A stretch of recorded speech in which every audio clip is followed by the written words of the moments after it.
Hi everyone, it's Connie Miller here. Thanks for listening in again. Got my favorite person in the whole wide world, my husband, with me again. I'm going to write that down. He always has me start, just so you know, it's not just me always wanting to start, but you don't know how many times that we make videos and he admits it. Just say it. Just say what you said to me. I'm going to screw it up. And I always say getting started is the hardest part. That's for sure. When it comes to doing videos or pretty much anything, getting started is the It's tough. You know? That's a lesson right there. Right. But anyway, we just wanted to bring another word to you today. And it's a continuation kind of from the video that I did the other day when I was just being real and raw about depression and crisis points, our lifeline, emotions, living life unedited. We knew we were going to do a video today, but actually we didn't know where we were going to go. So as we're talking, we went to our great fellowship this morning, Grace Center Houston, and we just love our leader, Eric Skidmore. And, you know, he got a lot of ideas flowing to add to some of this that I had already talked about in that previous video. So we're going to go with it today. And just for the record, since Yes. you threw Grace Center out there, you can find that on Sunday mornings, well, throughout the Online, week yeah. on Facebook. And Yeah. it's worth the stop. Grace focused, totally Jesus focused, and it's awesome. Awesome. We love it. Great people. But it always gets me stirred. Little words will be said, and so I was looking up some meanings of some things today. But the indicator thing was a big one again. I know I briefly mentioned that I believe about emotions are like indicators. So I looked up the definition of indicator. So an indicator, he's going to add a lot of stuff to this for you guys out there, because to correlate with this, to relate more than maybe we women do. But so an indicator is a device to attract attention or a warning lamp. Right. Or it's an instrument to display certain operating conditions. It's a gauge.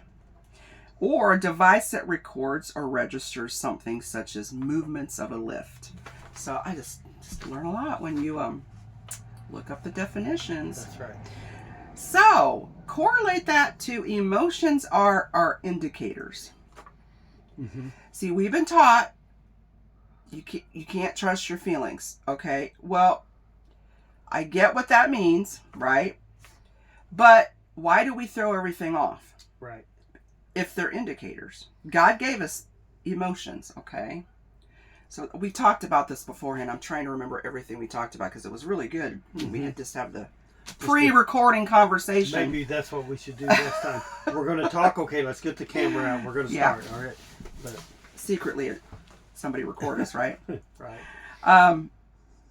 So you were talking about with a car. Go ahead. I'll let you shoot with that for a minute.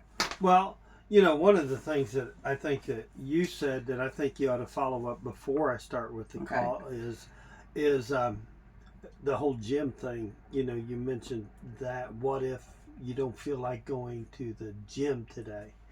What indicator is that? Or like when we wake up and don't feel like doing something. Right. Like we know we need to go to work, but we don't feel like going to work, so we have to push. I was like, so how does that play in, like where you can't? And we were talking about that a little deeper. So right. There are times that you have to push past feelings, right? We get that. But even in that, you can go a little deeper with that. We still need to pay attention. So you brought it back with the car. So so that's what I was saying. That's why I wanted to bring that up, because there is the criticalness of a sensor or a light in a vehicle varies. Yeah. And so, for instance, if it's the temperature gauge and the temperature gauge go way high, okay, you better shut down that car. That sucker's going to die on you, and it's going to burn up the motor, and it's going to cost you That's thousands. A serious indicator. Yeah, that's a serious indicator. If the oil pressure goes down to zero, shut that off, or because your oil pump's bad or you're out of oil, there's something that could critically damage your vehicle instantly. And so you got to shut it off. And I was thinking about... So what about the less that's serious what ones? What's another less serious? A less serious one might be an if it says service engine and you go and you check it and it's a O2 sensor. Yeah. An O2 sensor is, yeah, for emissions, it's a big deal, and your car might use a little bit more gas, but you're going to be able to run that car perfectly fine, Right. safely, and get where you need to be without it causing damage to your motor. And so, and I was even thinking about with her car, she's got a really touchy sensor on her tires. When it gets cold, what happens to your Oh, with a air, add air, add air. add air? Just as Now, do I guaranteed. add air right away? No, because I know I don't have a flat tire. I know it's the cold. Yeah, and it'll drop down 2 degrees. Well, when it starts warming up, sometimes that sensor go off, and sometimes I got to run it up to the tire shop and have them put air in the tires. Well, sure, you don't want to ignore it because it causes your tires to wear and stuff like that, but you can still operate that vehicle safely. So you got to push through. Like if you're, oh man, it's time to go to work. It's got a 28 pounds of pressure on your tire. Well, you're going to go to work, and after work, you're going to deal with it. You don't have to worry about getting to work. Right. So you can push through even though that sensor's on. O2 sensor comes on whenever you're driving down the road. You see your temperature, your oil, and all these things are fine. You're going to go ahead and get to work, take care of your business, and on the way home, you might stop by the shop and have it fixed. But you don't. It's not crisis mode. So it's not that you ignore it, but it's not a crisis mode. So you can push through. But and I think that's the difference between those. And I know you have a lot more to go with that, but I just get excited whenever we start talking about ignore your feelings. You know, even though your feelings are an indicator of Of something. many different things. Yeah, there's something going on either physically or emotionally. You know, Well, emotions are, yeah, but yeah, our emotions, like, if our body, if there's something, if we're sick, it affects our emotions. I mean, so like, I may not feel, I'm not using this is the easiest thing, going to the gym, but I push through and I can do it, right? But then there's some days we need to maybe pay attention. Maybe you shouldn't go today right, because your body's saying, I am too tired, right. So that's just like simple things, right? Mhm. But I think God gave us our emotions so to attract attention to certain things or as a warning. It can be good or bad, right? Our emotions can display how we're operating. So we were talking about if we're putting ourselves back under a performance-based relationship with God, which is putting ourselves back under the tree of the knowledge of good and evil, how are our emotions going to be? Right. Up and down. I'm not going to be feeling very well. Right. I am going to be very critical of myself, critical of everybody else. I'm going to be putting myself under guilt again. I'm going to have all these negative emotions because now I've put myself back under a condition that God never intended for me to be moving in. Does that make sense? I'm just trying to correlate this with definition, okay, of an indicator. So in that sense, it's good. It can tell me when I'm going back into performance. Do. Right. To please God. When he's already pleased with us. Because we're his. I mean, I don't like everything my son does, but I'm pleased with him because he's mine. Right. He's my son. That's right. And nothing can change that. I was just sorry, I didn't mean. Go ahead. I was just thinking about that whole indicator thing. So you're working and you bring yourself back under that works mentality where you're trying to achieve something, but the whole time you're working on it, you start feeling worse and worse and worse because you're not there. You're like, oh my gosh, I'm just a screw up, blah blah blah. Well, that indicator in itself should say, hey, wait a minute, what's going on with my thinking?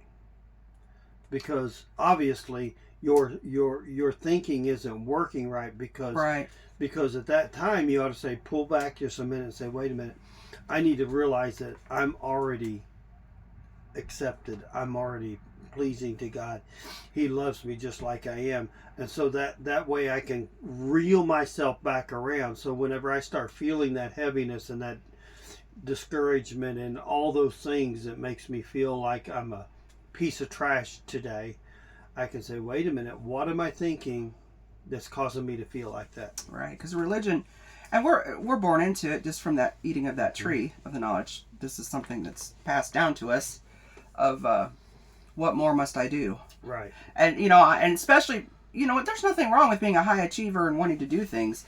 From like me, I'm like, what do I do next?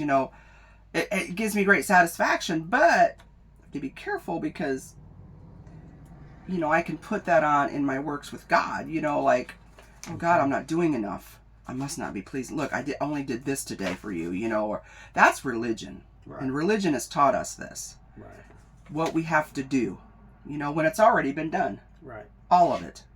And By Jesus. You're working on a task that you just want to get done, and for whatever reason you fail or you don't succeed, and then you bring yourself back into beating yourself up. I'm not serving enough. I'm not praying enough. I'm not reading my Bible enough. I'm not going to enough Bible studies. I'm not, I'm not doing enough. Mm-hmm. Now, in and of themselves, there's nothing wrong with those things, but religion has taught us we have to do those things in order to be a good person or to please God. Right. That's what he wants. I wouldn't have, even prayer, even when I'm not like knowingly praying, but my spirit's in communion with him. Even my thoughts are like prayers. I mean, and like our Eric said today, he's always talking to us all the time. He talks more than any woman you'll meet. Right. Right, I laugh about that. Yeah, that's good. Some men's like, oh, quit talking. But no, he talks all the time.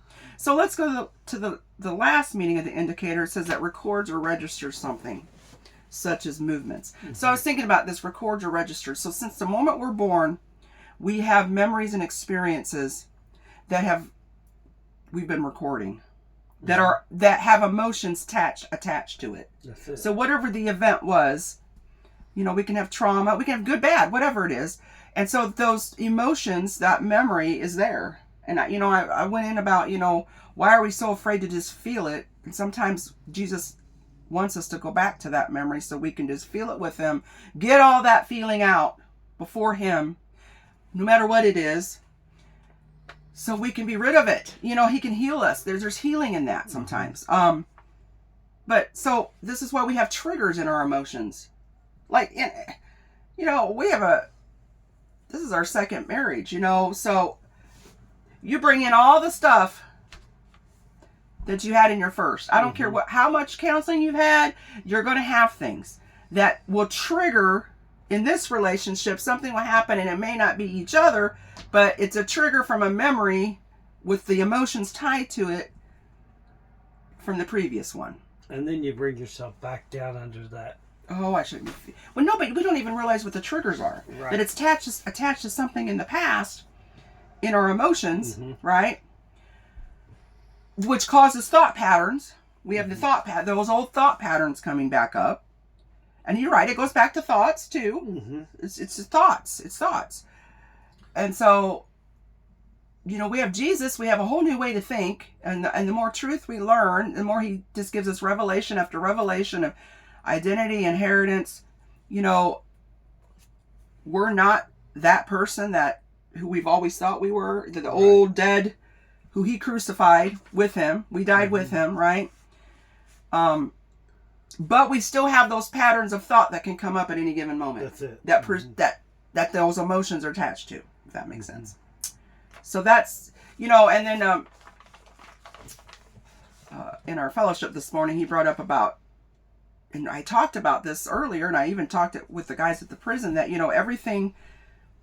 basically everything we do is because why we're so afraid to be unedited before people and just be real with where we're at, good, bad, the ugly, right? Is because we're afraid of rejection. That's it. And so, Eric had said this morning, we are so rejection minded. And I'm thinking, isn't that so true? We are so accustomed to a rejection mindset because people have rejected us all our life in one degree or another. We're going to, whether it's real or perceived. We experienced it in our own. And a lot of it is wrong perception sometimes, But it doesn't matter. The mind is there that they're rejecting me. Right. So we were talking about that like in our personal life, and people around us, we can see like, well, that's just really ultimately they're feeling rejected. Right. Yeah. So people reject us, but there's one that never does. That's it. That's it. And that's God. That's the Father, the Son, and the Holy Spirit. Mm-hmm. And He's totally accepted us. He does not reject us, no matter how bad we're acting. Yeah. And you were talking about this in Isaiah. I'm going to put you on the spot. I don't know if you have the verse. Did you get it out? It's Isaiah 28, but yeah. Well, you tell me and you talk. I'll look it up. What was it? I think it starts at verse 10. In Isaiah 28 chapter, I can find it. In verse 10, I believe it is, it starts out, it's not in that book. Is that Yeah, no, this is a message. Okay. And anyway, it starts out with, line upon line, thought upon thought, and goes on. And I was thinking about that very thing. That's what happens. We learn. Build, and we're getting closer, and we're starting to understand, closer to understanding. Not that we're getting closer to God. I want to make sure you understand that's not what I mean. Because we're as close as we're ever going to be. Right. So we're getting... Than our own skin. We're getting closer to an understanding that makes sense of our relationship with Him. And we keep building it. And then the scripture says, and then we step back and stumble. I don't know what here's 10, but anyway, did you have the 28? Isaiah 28. You said, okay. Go ahead. 28:10. Go ahead. So what we do is we keep learning, and we learn, and we learn, and then we beat ourselves up, because then when we struggle a little bit, we think, oh, I must be past this. Why can't I quit doing this? This is the one you want, but anyway, go ahead. Why can't we? It's verse 10 through about. Yeah, I don't know. This isn't even close to what you said. So anyway, go ahead. It's all right. And so we bring ourselves back. We have that trigger, that indicator that brings us back in to where we're feeling like a total idiot again. We should have grown up a little bit more. Because why? Because we misunderstand Scripture, like where it says, you should be done with drinking milk now. You should be already on meat. And so we beat ourselves up with these things, even though we've learned all these things, and then we stumble backwards because what? We just forgot. We just had a moment of whatever it is where we're really feeling bad about ourselves. And so some things might be going back to the entanglement. Yeah, here it is, but it says it differently. It says, like toddlers, they will get up and fall down, get bruised and confused and lost. Mm-hmm. Let's see. Yeah, the Message Bible has a completely way to translate, so it's okay. Yeah. And so that's what we do, and then we beat ourselves up because we've stumbled. Well, there's nothing wrong with that. I mean, because... Well, we were talking about that, and we were reminded this morning that even when we fall, we're still safe. That's it. Because we fall inside the ark, which is That's Jesus. It. We're in the ark. Yeah. That's it. So, even though we feel like we're falling and stumbling, but really in Jesus, we're not. That's it. And He's right there. We're still standing straight in Him. That's the key. We were talking about in that verse. We may fall backward, but Jesus didn't. And in fact of the matter, if you will, when we stumble backwards, where's He? Well, we're in Him, so there's no. He don't stumble, so. Right. We don't escape His presence. Right. Exactly. And we've been taught. Religion teaches us. Oh yeah. Now He's gone. Mm-hmm. Oh. Well, what did I do today? Right. How did I stumble? How did I backslide? Oh, that word. I'm telling just how we've used it. It's just ridiculous. I mean, either we're in or out. We're in. That's the key thing. There's not going back and forth. Mm-hmm. We're in. We're in Him. We're safe. Mm-hmm. And I think the more we, and each of us are at different places. I said, we work with men that have had some traumatic past history. Mm-hmm. More than, I think mine's, it's not even comparable because, so that stuff, God knows each individual, what they've been through, what's caused all these different wrong beliefs, these different things that have happened to them, these emotions that are tied to all those memories, and everybody's at a different process in their revelation Mm-hmm. of what's happened Mm-hmm. with them at the cross, Yeah. in Jesus. And so we can't compare each other, Mm-mm. can we? No, I think that's the key thing, that because what we do is we either compare. That's what we was talking about. We see, I don't know, Joe Blow over there, and in our eyes, it looks like everything he's doing is just perfect. He doesn't have this, and you're like, what? Why aren't I there? Why can't I get it like he's got it? And so we bring ourselves back under the condemnation, the guilt, and the shame, and then we feel like We reject poo-poo. ourselves. Yeah, we rejected ourselves. We feel like poo-poo again, and we're wondering, and then Jesus is right there with us. He hasn't gone anywhere, and then he's going to remind you of your identity and pull you back around where you can say, okay, And he does that through people. absolutely. You could do that anytime through the Holy Spirit living inside of us. Mm-hmm. But a lot of times he works through people because I need an audible voice, and the way I get an audible voice is usually through people. I mean, Mm-hmm. I've rarely heard an audible voice of God, but I have, and it's been through people, and I recognize it as that. When God's like, you hear that, through people or in your spirit, you just know it was him speaking that. So we need to pay attention to our indicators. Yes. We need to quit pretending like it doesn't matter or we can't trust everything. Yeah, maybe we can trust them.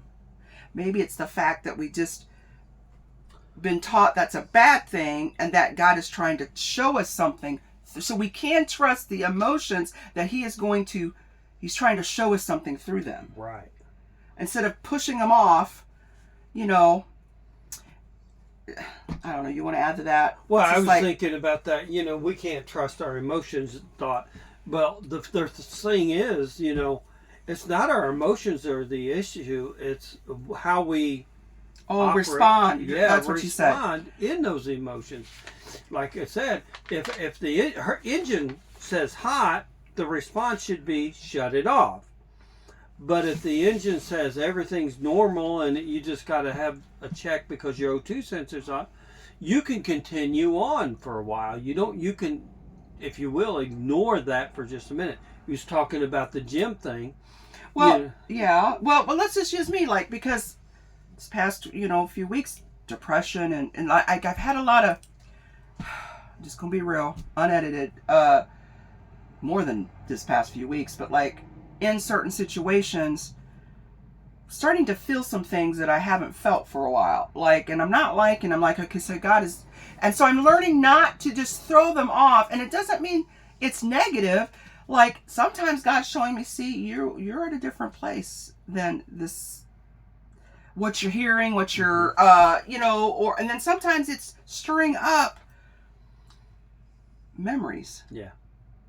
I don't know. Memories, the fear of rejection, not being seen, not being heard, the fear of abandonment, because those were things God told me deeply rooted in my childhood. Mm-hmm. And a lot of us have that. So what if a lot of our issues was the rejection? Right. Because I think it's at the root of a lot of things. Right. And so I don't have to beat myself up. Oh my gosh, look what I'm feeling this way today and I just can't get my... No, maybe I feel it with God. He ministers to me, shows me this is what this is. Mm-hmm. It's not something so unique right. that you're the only one that's dealing with this. I want to, no, that's just that again. And I'm here to reassure you, I fully accept you. I see you. Even though these people over here may not be, you may feel rejected. You may be rejected. I'm not rejecting you. Right. I see you. I will never abandon you. And that's why we can't ignore our emotions, because it leads us to where we're thinking, you're right, to the memories, the triggers, all that. Right. And that's what I was going to say. Even the smallest of indicator, you need to pay attention to. It's just how you respond to a small one. You may have to deal with that small indicator, Yeah. And but it may not be as big as a nuisance as an overheating car. and something I brought up to the guys, and it was something, I write for these groups, and you guys share stuff all the time, and I do share a lot of things that are written through the groups I write for. Just amazing, some of the writers that's out there. And one of them, and I don't know who wrote it, but it was like, we're image bearers, right? And we're so glad to be the image bearer of all that's the joy, the peace, the image bearer, those things, right? We bear those things, the fruit, right? But Jesus, when he walked, he had frustration. Mm-hmm. He had anger. Mm-hmm. He got tired. He had loneliness. He needed to decide, hey, just come here and stay up with me and pray. Yeah. Because I am so heavy right now. Those are emotions. Right. We're just as much an image bearer in that as we are in what we think is all just the good. Mm-hmm. But we think, we have a hurting world out here, and we're sitting here putting all this on like we don't ever feel, no, you can't feel bad, you can't trust this, you can't trust that, no, you just got to have it all together, and if you do, you should beat yourself up because look what Jesus did. He did all this. Well, we're human. Right. And he showed his humanness. Did he sin? No. But he still showed his humanness. Right. So, why can't we? Why doesn't that image bear just as much as all what we perceive to be just all the good? Right. Does that make sense? No, that's good teaching. Because I'm sorry, but people are drawn to vulnerability, and when you share your pain and hurts and what you've been through, and even when you're going through it, people can pick up on the fake. Mm-hmm. The world picks up on the fake, and I don't know. I just think, as the church, we fake a lot of things, and not even meaning to. I'm not saying, but I I'm think just getting also on a tangent now, but I think also it helps minister to other people. That's what I'm saying. Yeah. Because if you're real and open and you're clear with other people, then number one, so I'm not the only one that's dealing with this. I'm not a screwed up mess. I mean, other people deal with the same things. So now you're actually ministering through your... And you end up ministering to each other. And like, just before we close out, I wasn't going to share any of this when I went to teach the other night. I had my message ready, but then, God, I just started being real again. This is like 2 weeks in a row, just like in front of the guys that I normally don't get quite as vulnerable, right? Right. And I just started sharing about all the things that I pretty much did in my video, and I'm telling you, it was like powerful. Yeah. They started opening up. And now we had this conversation going on, and it was just, One guy even says, and I'm dealing with... Yeah, he raised his hand. I'm feeling really frustrated right now, and something else. And then I was just really surprised, that he actually raised his hand and he just said it. Mm-hmm. And, and I made a post about one guy says found out his sister had cancer, and he was thinking he had to push all that down, and gotta be tough, can't feel anything, can't, by golly, if I don't believe she's going to be healed, I don't have enough faith, or, you know what I mean. No, maybe he just needs to feel it. And say, God spoke to me. That was his first time coming, and he's like, God really spoke to me tonight. Right. That it's okay. It's okay to show those things. I know, that was so cool. I think that it ministered to everybody because... And I felt better. And I think it's contagious. Oh, yeah, it absolutely is. And so, I think it was a good thing. You getting tired looking? Oh, me? No. We just knew we came home from our great fellowship at Grace Center, and that's like, okay, well, we knew we were going to do the video. It's like, we just need to do this. That's right. So how it comes out, it comes out. But, I don't know. Do you have anything else you want to add? No, I just think that you did a really good job. And oh, well, you did too. Yeah. So be aware of your indicators, how you respond to them. It's okay. It's okay. Mm-hmm. Yeah. And just that religious trap, that just gets us. That's the biggest thing right there is what religion has taught us. And that's religion is our human effort, our doing, and just not understanding that we're in the new covenant, and it's and it's even before the foundation of the world he planned on doing it all. So it's always been his intent. So that's right. We're just continually getting revelation, and we're always going to need to be reminded, always, because we're kids, we're his kids, and kids need to be reminded of things, right? That was a good word. Thank you. All right, so I just pray that God, anybody's listening right now, would just really receive this and know it's okay where you're at right now, and I promise you he is speaking to you continually about who you are, your identity, your inheritance, and you were worth it. You were worth it, all of it. You're not a piece of crap just because you've dealt with this and been down this road and did that. He knew it all before you even set foot on this earth. While he was forming you, he knew. So that's right. He loves you unconditionally, and he accepts you fully. So it doesn't matter who rejects you. He accepts you. That's it. All right. Hope this was some kind of encouragement today, and we'll hope to do one soon here again. You have a great day. Bye-bye. God bless.